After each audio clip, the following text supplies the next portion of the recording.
السلام عليكم ورحمة الله وبركاته، ومرحبا بكم في فيديو جديد على قناتكم المغرب الجميل.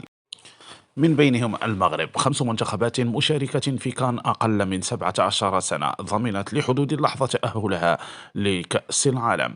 ضمنت 5 منتخبات مشاركة في كأس إفريقيا لأقل من 17 سنة القادمة حاليا في المغرب تأهلها إلى كأس العالم المزمع تنظيمها في قطر.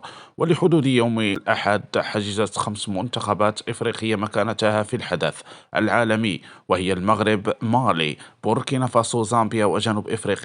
وستتأهل 10 منتخبات إفريقية لأول مرة لكأس العالم التي تجرى في قطر من 5 إلى 27 نوفمبر 2025 بمشاركة 48 منتخبا.